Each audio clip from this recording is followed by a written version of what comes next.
Semua pengetahuan terhubung ke semua pengetahuan lainnya yang menyenangkan adalah membuat koneksinya. Kutipan Arthur auf de Hit. Assalamualaikum warahmatullahi wabarakatuh. Berjumpa lagi dengan saya Yuni Afifatur Rahmah, CGP Angkatan 10, kelas 027A, SMPN 2 Kademangan, Kabupaten Blitar, dalam koneksi antar materi modul 2.1 pembelajaran berdiferensiasi. Mari kita simpulkan bersama, apa itu pembelajaran berdiferensiasi?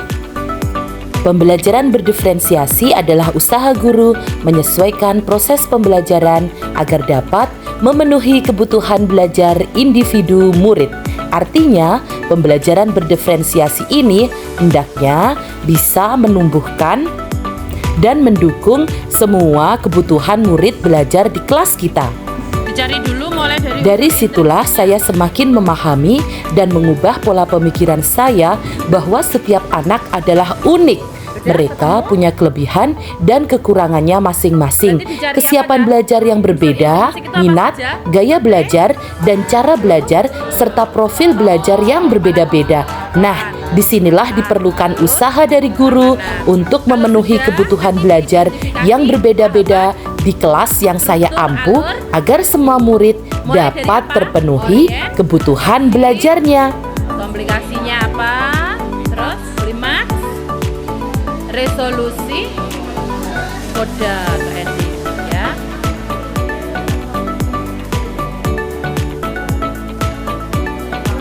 Lalu, bagaimana cara melakukan pembelajaran berdiferensiasi di kelas agar dapat memenuhi kebutuhan belajar murid dan membantu mencapai hasil belajar yang optimal?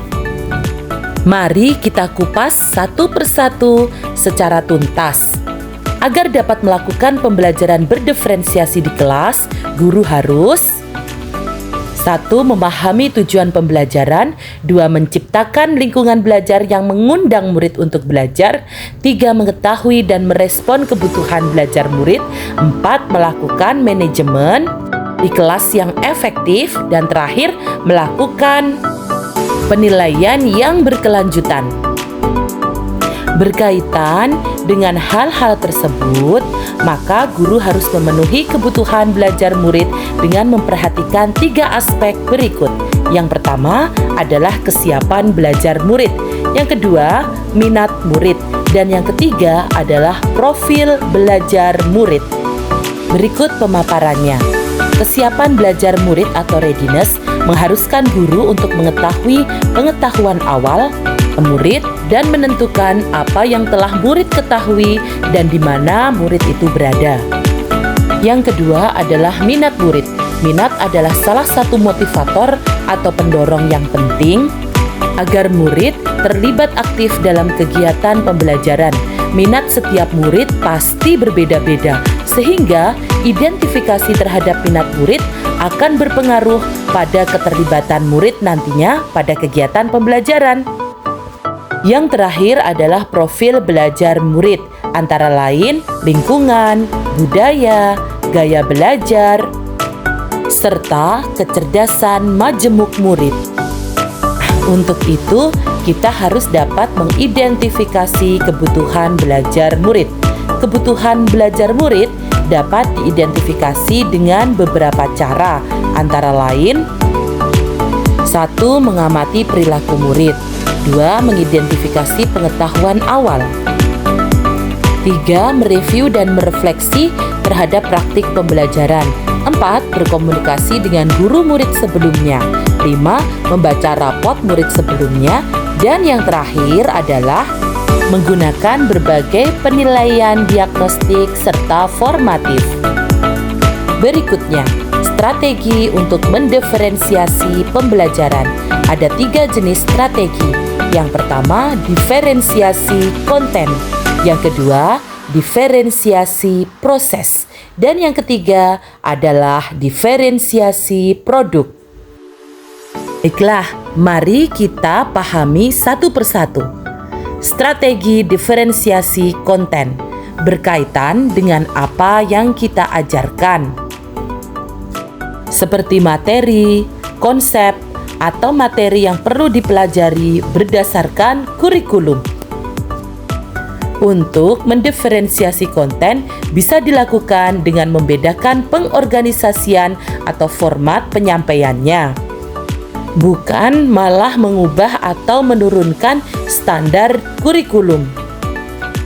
Berikutnya yang kedua adalah diferensiasi proses, di mana di dalamnya terdapat kegiatan yang memungkinkan murid untuk berlatih dan memahami atau memaknai konten dengan cara membedakan proses yang harus dijalani oleh murid. Strategi terakhir adalah diferensiasi produk. Di sini, diferensiasi produk menjadi bukti yang menunjukkan apa yang telah murid pahami dengan cara membedakan atau memodifikasi produk sebagai hasil belajar murid, hasil latihan, penerapan, dan pengembangan dari apa yang telah murid pelajari.